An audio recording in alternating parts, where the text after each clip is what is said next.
ناظرین کرام، اس وقت ہم نے رخت سفر باندھا ہے لون گاؤں کی طرف، جہاں ہم بابا سلطان کے گھر میں جا کر ان کا حال احوال پوچھیں گے۔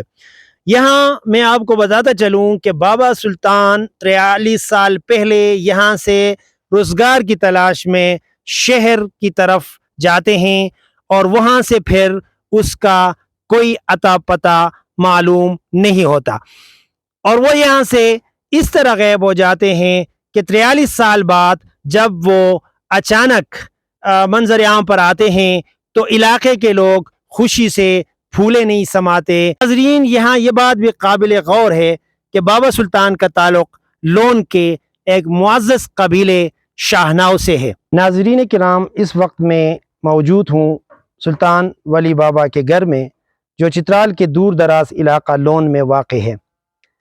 آج کا ولاگ اس لحاظ سے اہمیت رکھتا ہے کہ بابا سلطان ولی 43 سال پہلے اپنے آبائی گاؤں لون سے شہر کی طرف رخت سفر باندھتا ہے۔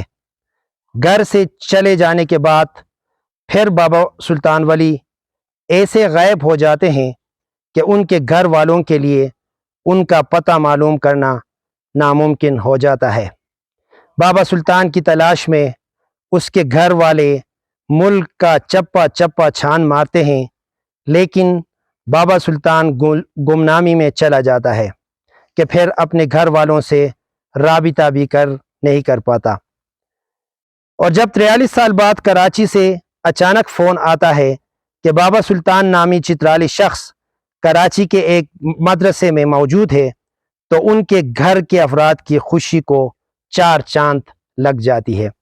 تو اس وقت ناظرین میں اس گھر میں موجود ہوں جہاں میرے ساتھ بابا سلطان صاحب خود موجود ہیں، اور ان کے بھائی رحمت ولی صاحب بھی تشریف رکھتے ہیں۔ تو ابھی ہم بابا سلطان کے بھائی رحمت ولی صاحب سے اس حوالے سے گفتگو کریں گے کہ 43 سال پہلے بابا سلطان اچانک اس علاقے سے کیسے غائب ہوئے، اور پھر ان کو بابا سلطان کی تلاش میں کیا مشکلات درپیش آئیں۔ تو اس حوالے سے ہم رحمت علی صاحب سے کچھ سوالات کریں گے۔ اس وقت میں رحمت ولی صاحب ہمارے درمیان موجود ہیں، ان سے ہم جاننے کی کوشش کریں گے۔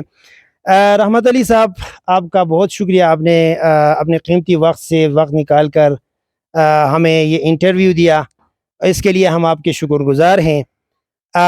رحمت علی صاحب، آپ ہمارے ناظرین کو یہ بتائیے کہ بابا سلطان ولی جب 43 سال گھر سے اچانک 43 سال پہلے گھر سے اچانک غائب ہوئے تو آپ نے ان کو کہاں کہاں تلاش کیا؟ بسم اللہ الرحمن الرحیم۔ پروفیسر صاحب، میں آپ کا شکریہ ادا کرتا ہوں، آپ زحمت لگا کی تکلیف کر کے یہاں آیا۔ بابا سلطان 1980 میں 10 کے مہینے تھا، یہاں سے وہ چلا گیا، اچانک غائب نہیں ہوا، اس نے مزدوری کے لیے باہر نکلا۔ اچھا تو اس کے بعد اس کو پتہ ہی نہیں چلا، 5 سال تک ہم کہیں بھی نہیں گیا، اس کا انتظار کیا، تو مجھے معلوم نہیں ہوا۔ تو پھر میں بچوں پالنے کے لیے مزدوری کے لیے ہم بھی گیا اسلام آباد، جتنا شہر پاکستان کا ہے جو ہمارا جاننے والا ہے اس کے ساتھ ہم نے بھی کوشش کیا، تو بھائی کا پتہ نہیں ملا۔ تو میں یہ سمجھا کہ وہ کدھر مر گیا ہوگا، انسان کا زندگی کیا پتہ ہے، یا کدھر فیملی رکھا ہے اس کے ساتھ مشغول ہے۔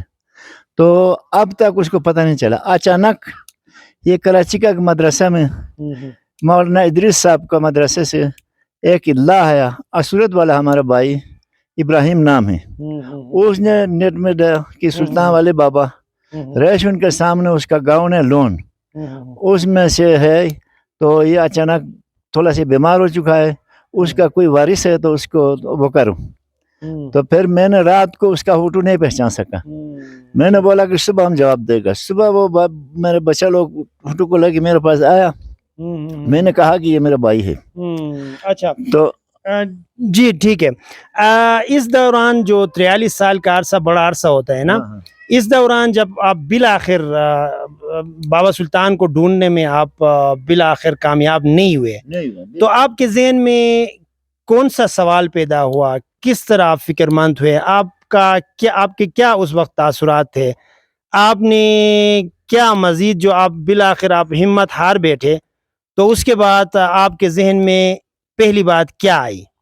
نہیں میرا یہ ذہن میں یہ آیا نا، اب پاکستان آپ کو پتہ ہے بہت بڑا شہر ہے، کراچی سے لے کے کوئٹہ سے لے کے پشاور سے لے کے سندھ تک، تو میں کہاں کہاں تلاش کروں گا؟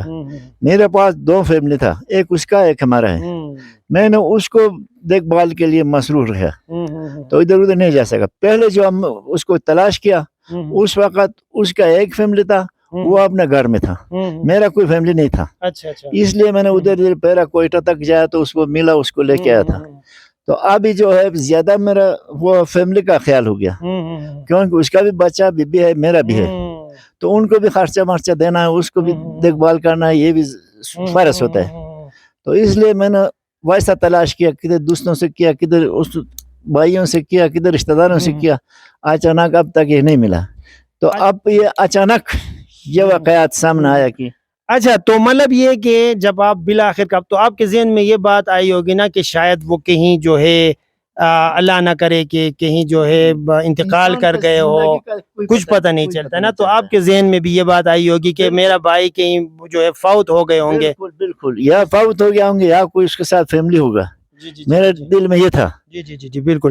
اچھا، بابا سلطان کی غیر موجودگی میں آپ نے اس کے اگلوٹے بیٹے محمد امین کی پرورش میں کیا کردار ادا کیا؟ میں نے اس کا پرورش میں یہ کردار ادا کیا، اس کو سکول میں رکھا، سکول پڑھانے شروع کیا، تو وہ بچہ جو تھوڑا وہ دماغی توازن اس کا برابر نہیں تھا، 8 جماعت تک اس نے پڑھا ہے، 8 جماعت اس نے 3 دفعہ فیل ہو چکا ہے، 3 دفعہ فیل ہو چکا، پھر بھی میں نے اس کو سکول میں داخل کیا، تو پھر ہمارا زمین میں ایک سکول بنایا، اس میں نوکر ملا، میں نے بولا کہ بائک گم ہو گیا، یہ بچوں کو ادھر ملازمت لگا دوں کہ تان کیا اپنا زندگی خود جی سکتا ہے، تو اس کو ملازمت پر لگایا، لگا کے 10 سال ہو گیا، وہ ہمارے سے الگ ہو گیا، اب اس کا ٹھیک ٹھاک میں ملا، اس کا تنخواہ چلتا ہے، ماں بیوی کے لیے اس کا خرچہ پورا ہوتا ہے۔